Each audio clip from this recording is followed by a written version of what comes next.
Hello everybody, welcome home, and welcome to Super Hydlide, an action RPG staple from my household growing up.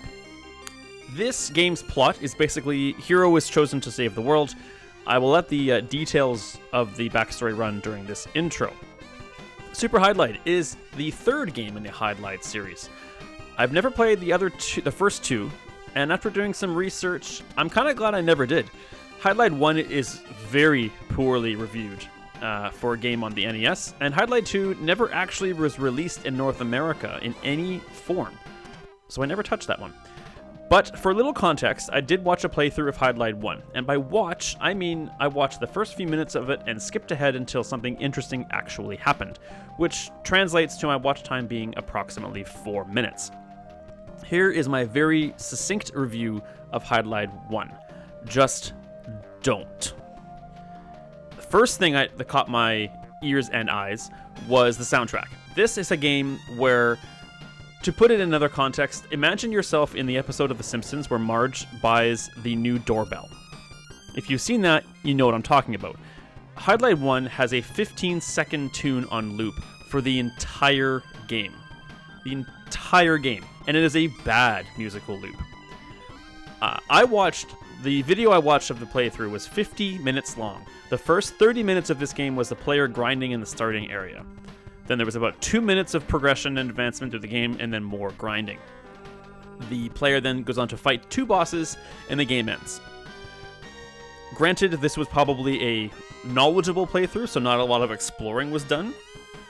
But man, there didn't seem like there was much to explore, and I just will not touch that game. It was terrible. At no point in this playthrough am I going to say that Super Hydlide is a great game, but it sure as heck is a much better game than the first one. Man. Man. And the first one is universally seen as a poor game. All the quick Google searches I did for reviews all had like 1 out of 10. Just abysmal. Okay. Game at hand. Super Hydlide, it's a weird game. If you're unfamiliar with it, I will let the gameplay and the plot unfold without any spoilers to the best of my ability. But I can be objective. Despite this being a major part of my childhood, I can be objective and say, this is a bit of an oddball. It's a legit action RPG, but its visuals aren't on par with other Genesis games of the era. Genesis, to me, was always very colorful, very graphically impressive for 16-bit. Like, the art was usually pretty darn good. This is just an outlier in that regard. It's an odd duck, this game. I think it's a fun little RPG. It has some catchy music we'll get to. The intro music isn't great. I'm not gonna lie to you in that one and say that this is my favorite tune of the game. It's not. And it has some relatively interesting progression through it. It's also a very unique title and a bit ahead of its time, as it has a lot of gameplay mechanics that weren't really used much back then and are used today. One critic I came across, I can't speak to their credentials, but actually rates this game in his top 30 RPGs of all time and describes it as Morrowind before there was Morrowind. And that's referring to these concepts I'm about to give to you now. This game introduces a carrying capacity mechanic, meaning every item in the game has weight, including the coins you pick up for money from monsters. And if you're carrying too much weight, you walk slower. This has a day and night cycle. It has a hunger and sleep mechanic, meaning that if you don't eat your rations or rest regularly, you will lose health and attack power slowly, ultimately until you die. And it also has a banking system. It's not a comprehensive banking system, but there are banks in certain towns, and you can deposit money, and you can earn interest on that money. So it's very much a unique game. I'll put it like that. Finally, I did have a poll up, and thanks to everyone that voted on that poll, about grinding in long play RPG videos on YouTube. This is the game I was thinking of when I came up with that poll. The majority of you that voted wanted to see where I would grind, but not see all the grinding. So that is what's going to happen in this playthrough. Final note, this is going to be a long play, which I'm not sure I've ever done before for this game. I played this game a ton as a kid, but I don't remember the last time I, talked to all the townspeople or progressed the game in a very organic learn something and then go kind of manner, so this is going to be fun. So, let's get to it. So, Super Hydlide, 1990. Alright, so this game will do... I actually don't know if I can fit my name in here.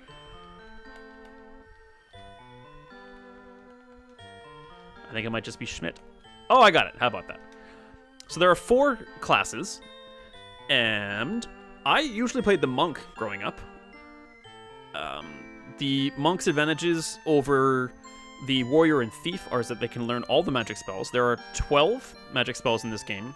The warrior and thief can only learn the first 6, and the priest and the monk can learn all 12. I did a lot of research in this game beforehand. I also did a practice run through just to make sure I have my head on straight. The final boss of this game, no spoilers, is tough. And I had a lot of problems beating him as a monk, but when I did a playthrough as a warrior, it was actually pretty straightforward. So I'm going to go with the warrior, despite what all of my history tells me. Okay, so not unlike, D&D of most editions, it's got a lot of stats. Excuse me. So strength, dex, intelligence. So one thing I did want to mention in the first episode as well is in replaying this game for the first time in, I can confidently say, decades, there's a system I had no idea existed until I fully read a couple of reviews. I read the wiki article. I read a PDF of the instruction manual, which I think I still actually have a... Now that I'm thinking about it after the fact, I still have a hard copy of that. I still have the Sega Genesis game box with the manual and everything. You could have just read that. But I don't think I ever read the manual as a kid because my cursor, yes it is. This right here, MF. It's not what you think it means. There's a couple different translations for what MF means, but it basically stands for moral fiber or a morality score. What I did not know as a kid was that there's a morality system entirely, and there are good monsters on the overworld and in dungeons / caverns, and there are bad monsters. And if you kill the good monsters, you lose your moral score. And to a very severe degree, if it takes 10 bad monsters to kill to gain 1 moral point, but you lose something like 20 or 30 moral points just for killing 1 good monster. And it's tough early on because there's some overworld monsters that are really good for golden experience grinding early on, but they're good monsters. So you can't go lower than 0. So I'm pretty confident in being able to do that early on. But yeah, so I never learned about that because there's a dungeon late in the game that you cannot complete quote-unquote correctly unless you have a moral score of 100. And we're going to do that. We're going to aim to do that here.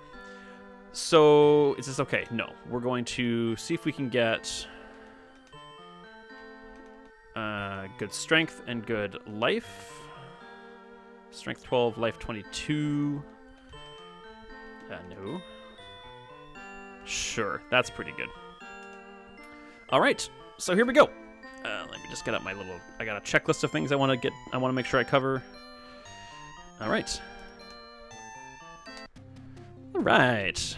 So, this is Super Hydlide. So we are in... so yeah, time passes naturally. So if I'm going to stop and talk, I need to make sure that either the game is I can just go in the menu actually. So yeah, so we have a magic menu. We have a magic menu. Blah blah blah. There's also tools. It's just your inventory. So you have 2 coins worth $1,000 a piece. Or sorry, that's right. And so then there's a no self window, which is the window you saw when you created the character, but also tells you your status, how much money you have, and then LC is your load capacity, so how much weight you can handle without being slowed down, and your carrying weight, which is the CW, which is how much you're actually carrying. And a very nice feature of this game is you can change speeds.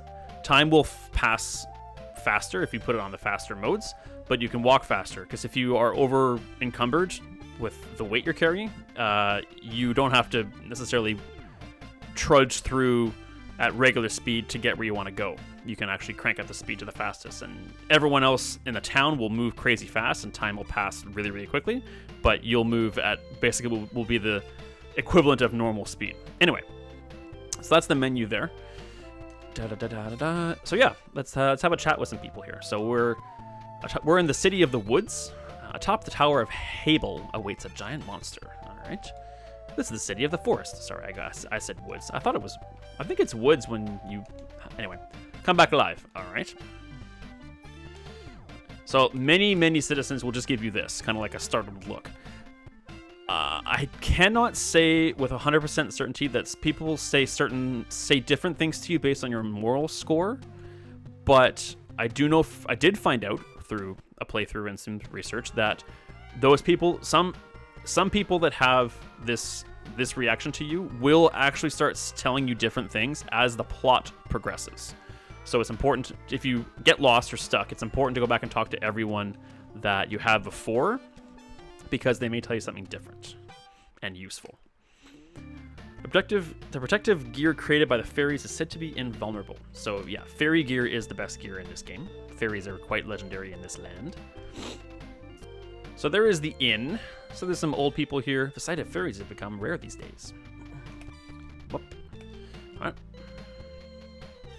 Over here is the magic magic school. So you trade experience points for magic spells.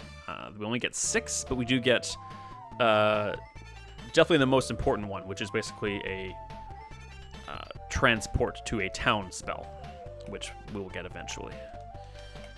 To operate the elevator, you must find the power switch. So that's basically our first quest.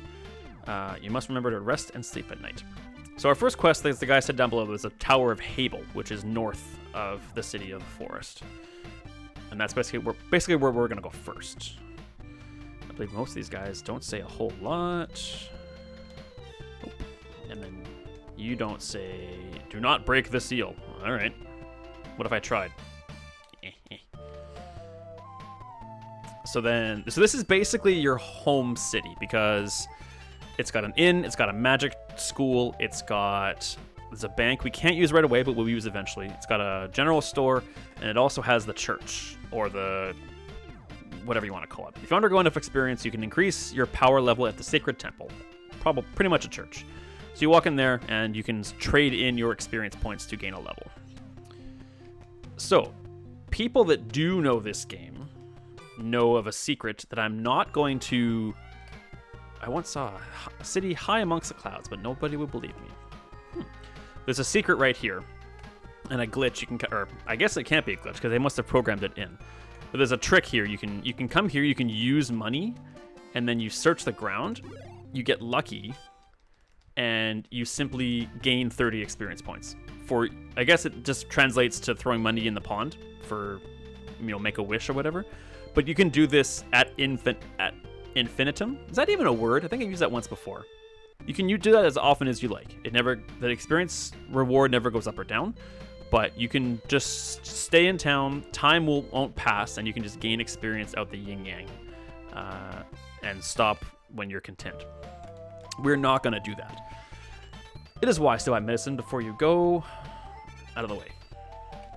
Huge columns of fire rose into the sky, and cracks opened up in the earth. It was sacred to death. I was scared. Wow, I can't read at all. I was scared to death. So you saw that in the intro. Basically, yeah. This comes after Hydlide 2, which I never actually learned the plot of, but the world knew peace for a while, and suddenly the earth erupted into the sky.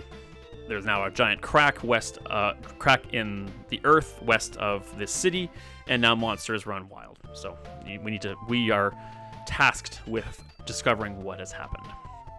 It's very perilous beyond these city walls. Sure is. Okay, so we got 2 grand. We need to get some supplies before we head out. I recall there being an elevator in the Tower of Habel. Correct. The Tower of Habel is tall enough to pierce the clouds. Correct. This is the bank. I can go in, but you need to acquire a bank book, which you cannot get until the next city we go to. To the north of here, there exists a structure called the Tower of Habel. So the citizens of this town make it pretty clear where you need to go first, which is kind of nice. So this is the weapons store. May I help you? So a lot of these things are kind of trash. The knife costs $50 and is equally as effective as the dagger, which costs 1,000. So you just want to get the knife. It weighs 500. I can't say that the weighting system in this game is consistent or makes a lot of sense, but here we are. One thing to also mention that's important if you play this game is at the very bottom of the screen has the word handle. So that is the weight of something that you are capable of wielding. So if I were to buy and equip something, armor or anything armor, weapon, or anything at all that can be equipped that weighs more than 1,046 units of weight, I will be unable to wield it, or I'll be wielding it ineffectively. It's important to note. So we'll go to the tools menu, we'll equip the knife, and you'll notice the attack point bar at the top right below my life there will go up a little bit. So now we have a knife equipped, and we can do some offensive damage. There's no armor here that we can handle right away, but if we go to the general store, what are we at for weight? So we can handle another approximately 1,200 units of weight. So we go to the general store, we wish to buy something. So we can buy a helmet, but actually we're not going to yet because we actually need to buy some food first. And food weighs 500 units per, which is not nothing. So we're going to buy 2 of those, and then we're going to go exploring. So at 1,300 hours, or 1 o'clock for those that don't like the 24-hour clock, this game does use a 24-hour clock, whether you like it or not. You cannot change that, to the best of my knowledge. But at 1,300 hours, we will eat lunch automatically out of our inventory. If you don't have any food in your inventory, you will start going hungry, in which case you'll notice your life start going down. So this is... Oh, I got hurt already. Are you kidding me? So this is the world. I just don't remember exactly what this world is called. Okay, so what I'm killing there were called cannibals. These are the tree spirits. These are the ones that are good. I think I'm gonna grind. I'll be grinding pretty soon here because you kind of need to right away, which is a drawback. I admit that. I think in an RPG you should be able to progress the plot at least a little bit right away. So this game is not perfect. It's not even great. It's a pretty fun little game, but it has its flaws for sure. So I'll have to grind a little bit. So the world itself also is not very big. The world map itself is... Oh, crikey. Only... I think it was in the manual. I think it was...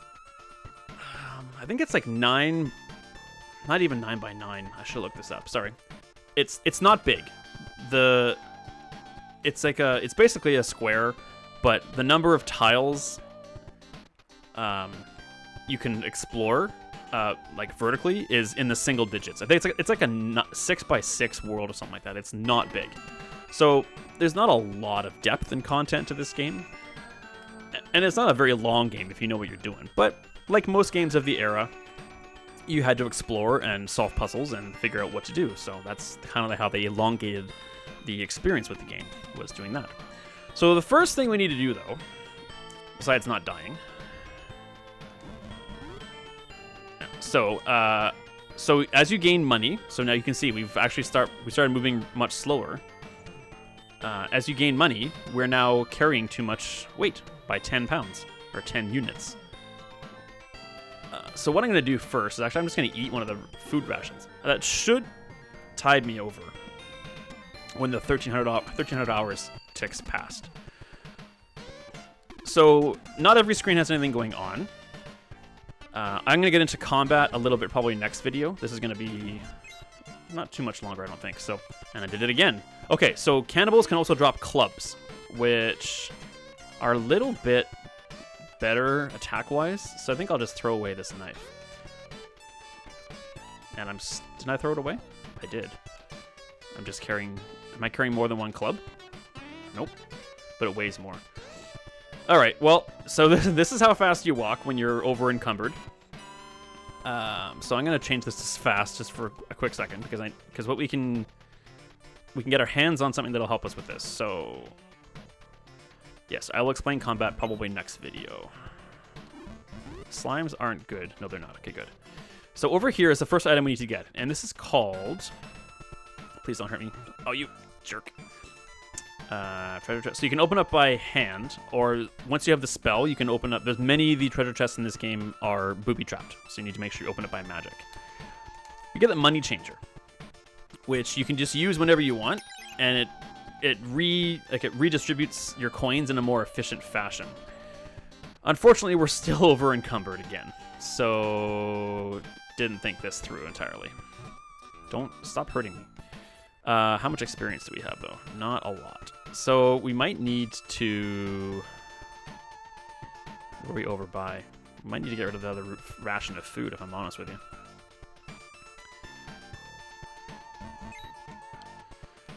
So at $1,900, I think, the dusk or sunset comes, and then at 2,000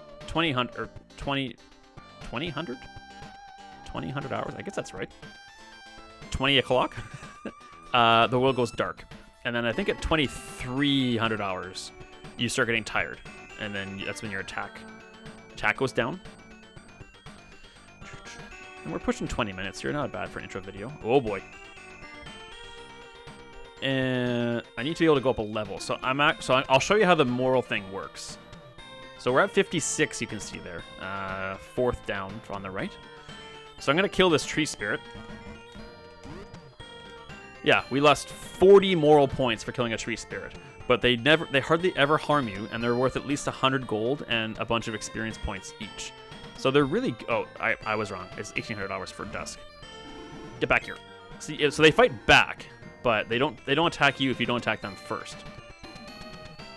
So I'm trying to think what else I want to show you before I end the episode, because I'm probably going to grind pretty much right away. Am I already lost? In this not so large world. So yeah, I hope this is it here. Nope, right here. Okay, so we're good. So yeah, oh, don't kill me.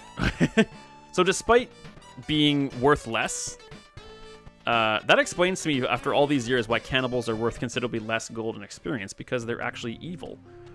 And you get the money and the experience for killing the tree spirits, but the cost is you lose your moral score. So we head to the inn. Can I even afford this? Okay, good. It's $1,000 to stay. You get fed and you sleep, and you wake up at 7 o'clock the next morning. How are we doing for experience? I don't even know what I need. What am I carrying now? Am I carrying more? Am I carrying more than one club now? Yes. Okay. Goodbye. There we go. Okay, now we're good. Was I doing that the whole time? How did I... Man, I botched that pretty good. Oh, I ate the food. That's why. Okay, so now we can head outside. First, let's find out how much experience we need for the first level. I probably should have done that the first time. Oh, okay, we're good. So when you level up, you gain all your stats, but you also gain the ability to handle more. Your handle ability goes up, and also your carrying capacity goes up. Especially very early on, it goes up a lot, which is really nice.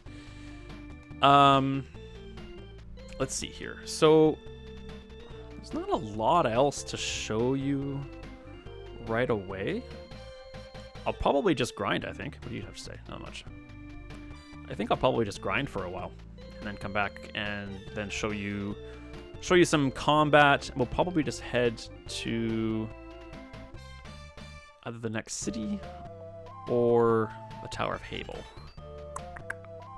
I'll probably decide that once I finish grinding. So probably a good time to end it here. Thank you so much for joining me here today. I hope you enjoyed watching as much as I enjoyed playing. This is one of my favorite titles as a kid, and I'm going to say it a whole bunch throughout the series, so I'm just going to say it again now. This is not an amazing game, but it's fun. It's quaint, it's unique, and as that one dude said, it's kind of Morrowind before Morrowind even existed. So I hope you enjoy, and I look forward to seeing you in the next episode. And as always, be kind, be strong, and be awesome. And take care of yourself out there.